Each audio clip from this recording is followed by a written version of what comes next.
Hey guys, it's Chris from GamerTech. In today's video, I'm going to be showing you how to update the BIOS on the X870 AORUS ICE. But before we get into the video, here's a little bit about us at GamerTech. We build the best, the highest end custom gaming PCs tailored to your needs. If you ever need a custom build or any upgrades, repairs, or advice, just check us out at gamertech.ca or email us directly at info@gamertech.ca and we're always happy to help. This video is going to be broken down into two separate sections. Part 1 is going to be the manual method, which requires a USB. Part 2 is the easier method through Gigabyte Control Center. If you don't have a USB, you can go ahead and skip to part 2 of this video. Alright, so let's get into the video now.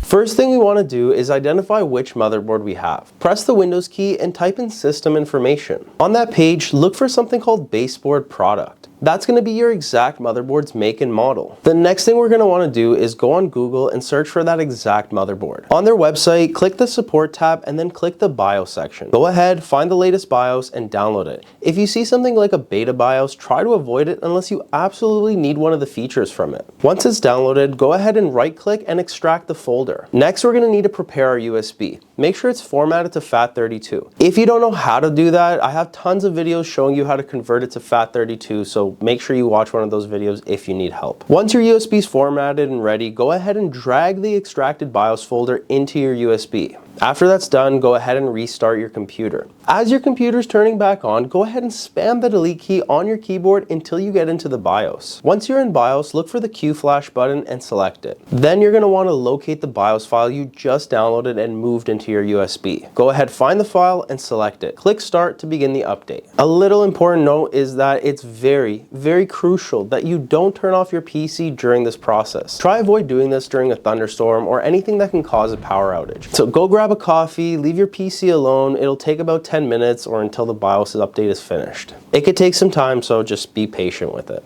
When it's done, you can go back into the BIOS and confirm that the new version is installed. After that, you're all set and you can use your PC like normal. Now let's move on to part 2, which is going to be definitely the easier method, but keep in mind it doesn't work for every motherboard.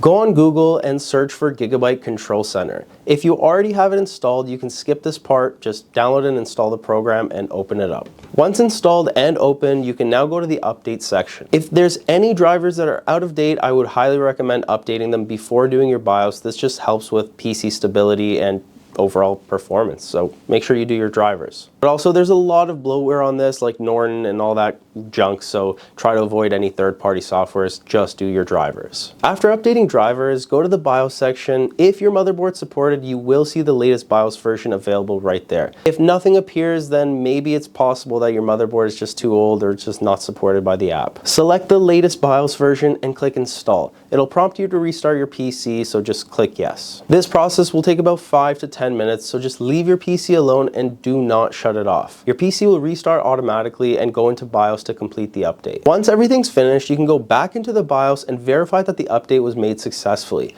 After that, you're good to go and ready to start gaming again. If this video helped you out or you learned something new, please leave us a thumbs up, hit the subscribe button. It really helps our channel grow and motivates me to keep making more videos for you guys. So thank you guys so much for watching, and I'll see you guys in the next one.